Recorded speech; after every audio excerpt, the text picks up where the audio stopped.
Sekitar tahun 6000 sebelum Masehi, sekelompok manusia telah menetap di lembah Nil. Namun peradaban Mesir kuno yang sesungguhnya dimulai sekitar 3000 tahun sebelum Masehi, ketika kontrol politik di lembah Nil berada di bawah kepemimpinan Raja atau Fir'aun Menes.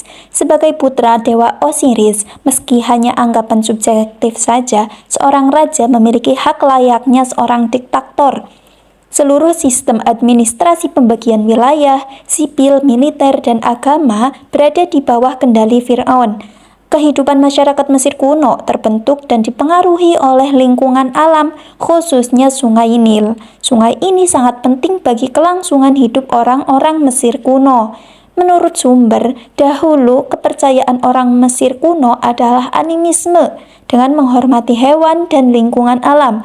Kemudian setelah Fir'aun menobatkan diri sebagai putra dewa, kepercayaan Mesir adalah politeisme. Dewa-dewa yang mereka sembah kadangkala digambarkan dengan bentuk simbol manusia, hewan, bahkan manusia setengah hewan, seperti Anubis. Masyarakat Mesir kuno dibagi dalam kelompok strata sosial. Strata sosial ini dibentuk berdasarkan tugas dan pekerjaan dari setiap individu.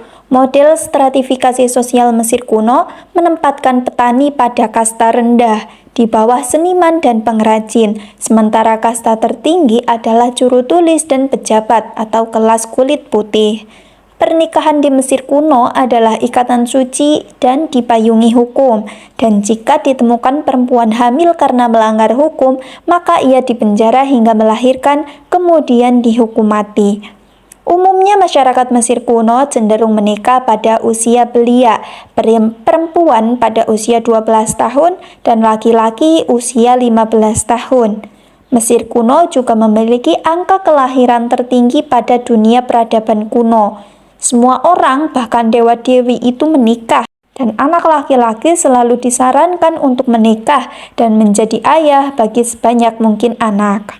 Wanita Mesir kuno memiliki hak yang sama dengan kaum laki-laki. Mereka dapat memiliki bisnis sendiri, tanah, dan rumah. Selain itu, perempuan juga bisa menggugat cerai lebih dahulu, bahkan membuat kontrak dengan laki-laki, dan ini merupakan bentuk kesetaraan gender yang belum pernah ada dan dilakukan oleh peradaban kuno lainnya. Masyarakat Mesir kuno juga biasa mengadakan festival maupun perayaan Mesir kuno yang bersifat religius dan diadakan berhubungan dengan kalender lunar di kuil-kuil.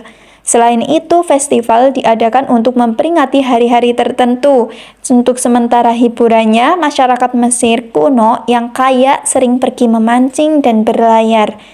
Bagi masyarakat Mesir kuno, penampilan merupakan aspek yang penting. Baik laki-laki maupun perempuan, mereka itu memakai perhiasan dan make up untuk menunjang penampilan mereka. Selain itu, mereka percaya bahwa make up ini memiliki kekuatan magis yang dapat membuat Dewa Horus dan Ra memberikan perlindungan. Make up yang paling sering dianggap ciri khas bangsa Mesir adalah make up mata. Mereka menggunakan pensil mata yang dibuat dari perunggu dan galena yang dihaluskan. Wanita Mesir sangat suka mengecat kuku mereka dengan henna dan memerahkan bibir serta pipinya dengan menggunakan pasta merah kekuningan. Sementara untuk menjaga kesegaran dan kebersihan tubuhnya, mereka itu rutin mandi setiap hari di Sungai Nil, atau bisa juga menggunakan guci dan bak. Mereka menggunakan krim pembersih yang dibuat dari minyak, limau, dan wewangian. Selain itu, mereka juga biasa mencukur seluruh bulu yang ada di tubuh. Kemudian mereka juga memakai wig yang fungsinya selain untuk gaya dan melindungi kulit kepala yang dicukur dari kerasnya iklim Mesir yang panas, juga aman dari kutu, hama yang mengganggu dan kuno. Kontribusi Mesir kuno dalam hal teknologi pengolahan hasil agraria juga mulai berkembang di peradaban ini. Mereka mengolah biji jarak dan rami untuk kemudian diperas minyaknya sebagai sumber penerangan atau api. Mereka juga telah mengolah gandum menjadi roti, mengolah daun papirus menjadi media tulis, membuat bir dan fermentasi anggur. Bir dibuat atas anjuran Dewa Osiris, sementara anggur adalah minuman kaum bangsawan.